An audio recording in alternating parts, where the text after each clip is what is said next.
Hey my friends, how's it going? It's Ultimus, and today we're going to be talking about more Overwatch. Now, I know Overwatch isn't the most popular thing that we do on the channel. I know a lot of you guys are subbed here for WoW content and stuff like that, but Overwatch is a game that I do enjoy, and I do like producing content about it, and with it just as much as I do WoW.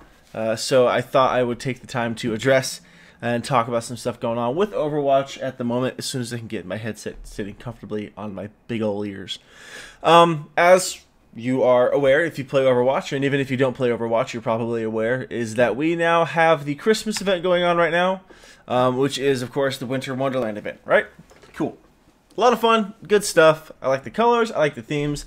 I just love how Blizzard gets all into the festive stuff for all of their games. Any kind of holiday, especially major holidays, they go ham with it. They have a lot of fun with it.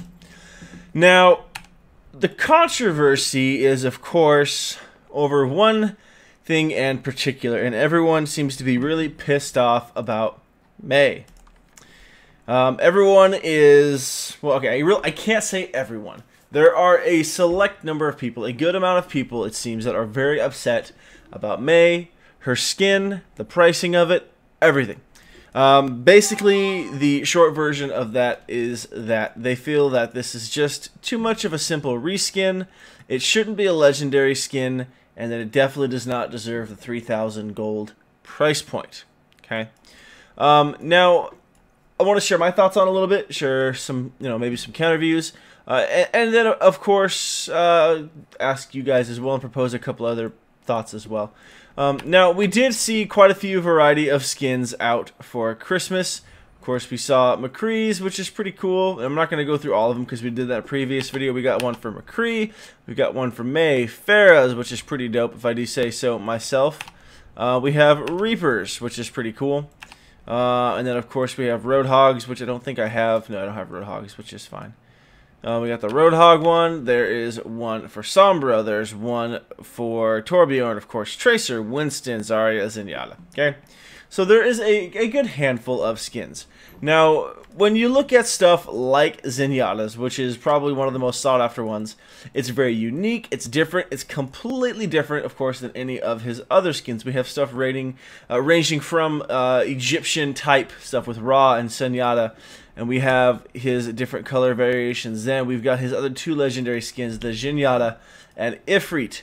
Both very, very cool skins. And of course we have Skullyata, all that stuff. So the Nutcracker is very different than anything we've seen before. Even Farah's, for example, if you really take a look at it, it's very much what you'd expect from Farah, but it is different enough to feel very special as opposed to a lot of her other skins. So there's that. Now, there's the issue of May. May. The big issue is everyone feels that this is a simple reskin and a recolor, and I'm not going to disagree with them. If you look at just classic May, we've got very normal looking May right here, right? Good old character. Everyone hates her except for the people that play her. They love her. I can't tell you how many times she's actually saved a game. So for the pro May players out there, I got you. Just don't troll me, please. And of course, you look at this now, and there's really not a whole lot different. You've got, just the different color schemes. Not even really, the decor on the glove is different.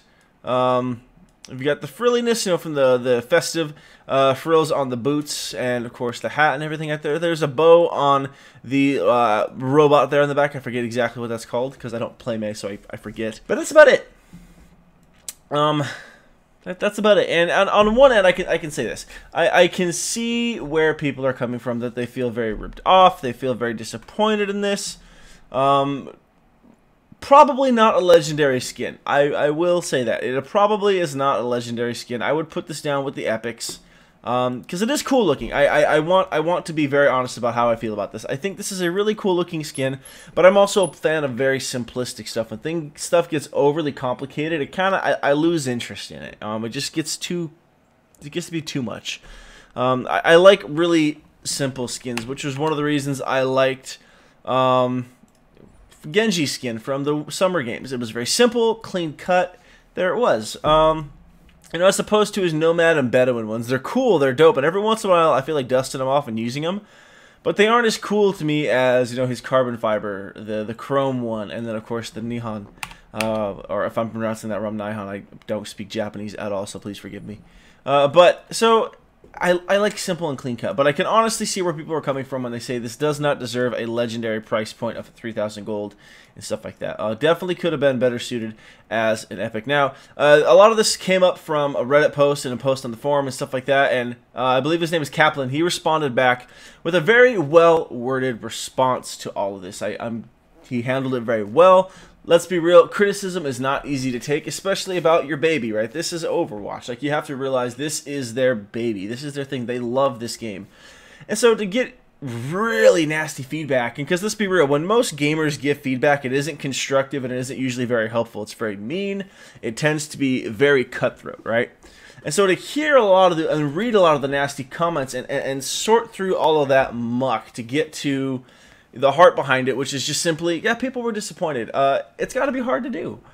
But he answered that issue very, very well, issued an apology, and basically said, yo, the basic version of it was, and again, I'll do my best to remember to link all this stuff down here for you guys, but basically what he said was that, you know, what we thought was cool and legendary ended up not being to the fan base, you know, because let's be real, and he does make a very good point, like it or not, it's a valid point. What you think is cool might be very different than what I think is cool, right? That's why even in WoW, right, you have so many different transmogs of stuff that people think looks dope, and other people are like, that is the ugliest transmog I've ever seen. So there's really no, like, absolute standard to measure up to what's cool, right?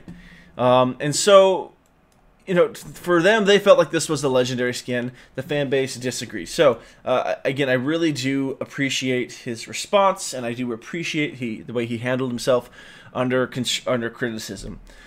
I will say this, though. I really do like the skin. I've said that before. I like the bow on the robot. I think it's a nice touch. It is very simple, but I like it. Now, this, to me, though, poses a very interesting question. And this is kind of what I want to talk about mostly now that we've taken forever to get here.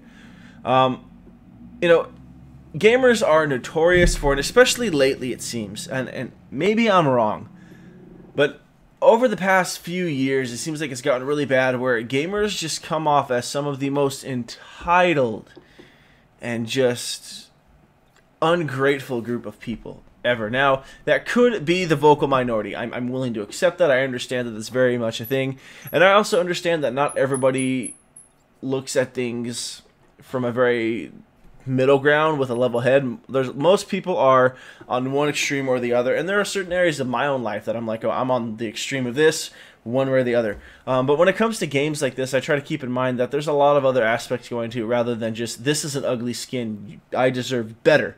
Now, because let's be real, let's have some real talk for a second. At least you got a, you know, winter skin for May, right? Again, my sympathies for the Widowmaker players out there.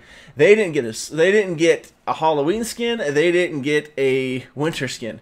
Which, let's be real, Halloween should have been all over Widowmaker. Summer games, she got the most boring out of all of the summer game skins, again, in my opinion. And so when it came to Halloween, when it should have been her time to shine, she got nothing. She got nothing again for Christmas. So it's like, I don't know, where's the line? And so my issue with this isn't necessarily that people have criticism, because criticism is what makes game developers better. It's what makes you know, the art department do better, and all this. It pushes people to make a better product. I'm convinced criticism was the reason we got the expansion we got in Legion, right, for World of Warcraft. Legion has been one of the best expansions in a very, very long time as a whole, like as a total. There were great aspects of every other expansion that I have loved. There's been aspects of every expansion that I've disliked. But Legion as a whole has been one of the best expansions that we've gotten, like, as, you know, as a unit. And that was because of criticism. And so, you know, criticism is good, it is necessary, it is healthy. But at what point does it cross over to just being whiny and entitled and demanding? And I'm afraid that's the direction we've gone, to be completely honest. At what point is enough enough? Because it gets to a point sometimes where it feels like game developers can't do anything right. And I don't know. And maybe I'm just... I gotta be honest too. Like, I love Blizzard games. I do. But at the same time, you know, I'm not afraid to speak up and talk about some of the stuff that's been a disappointment, you know? Diablo 3 has been a huge disappointment. There's a good portion of its life when it was fun, but they've neglected seasons for so long that it's just boring now. It's not fun. Path of Exile is a much more enjoyable game if you're into that style of gameplay, you know? So, at one point, do we cross the line from criticism to just being whiny and entitled? Do you guys get what I'm saying there? Like, I hope that makes sense. Like, you know, where's the line? Because I would love to get back to a place where, you know, gaming felt like it was more fun. You know, I to be completely honest with you, I would not want any of these game developers' jobs. I would not want any of those community manager jobs. You probably couldn't pay me enough to do their jobs. You know, they go through a lot. So the fact that, yeah, they admit the skin was a flop, probably should be changing it. You know, they've admitted it. You know they'll pay better attention to the future. So it does seem a little bit silly to me that people are demanding that the skin, like, not even just asking, but flat out demanding that the skin that they be refunded gold for it if they purchase it, or have the price of it drop down. Yeah, it's a bummer, but you know what? I don't know. I mean, I'd rather them just move forward with what they have and then do better next time. And I feel like that's all I can really ask for, just to learn from mistakes and do better next time. You know, but again, that's just me. I really want to hear what you guys have to say about this, though. Whether you play May, don't play May, couldn't care less. I tend to fall into the category of almost like I really couldn't care, except for the fact that I do a little bit, because I care about the health and the life of this game, because I do love it. I've said before, it's the only shooter that's ever held my attention. And I want to see this game do well, and I want to see the developers reap those rewards as well, by just enjoying what people have to say. So, you know, let me know what you guys think down below. Has the community as a whole gone too far with just being demanding and entitled about things? Do you think the May skin was a letdown? Do you think any of the other skins were a letdown? I think obviously there's going to be some skins that are going to always be cooler than others. But that really is up to personal taste. So let me know down in the comment section below. I'd love to hear from you guys. As always, I really do like having these discussions with you guys. I really like hearing your side of things. So that's going to do it for this video. I hope you enjoyed it. Of course, don't forget to like, comment, and subscribe if you did, or even leave me a comment if you disagreed with me. That's okay too. I'd love to hear why. Other than that, that's going to do it. So I'll catch you next time.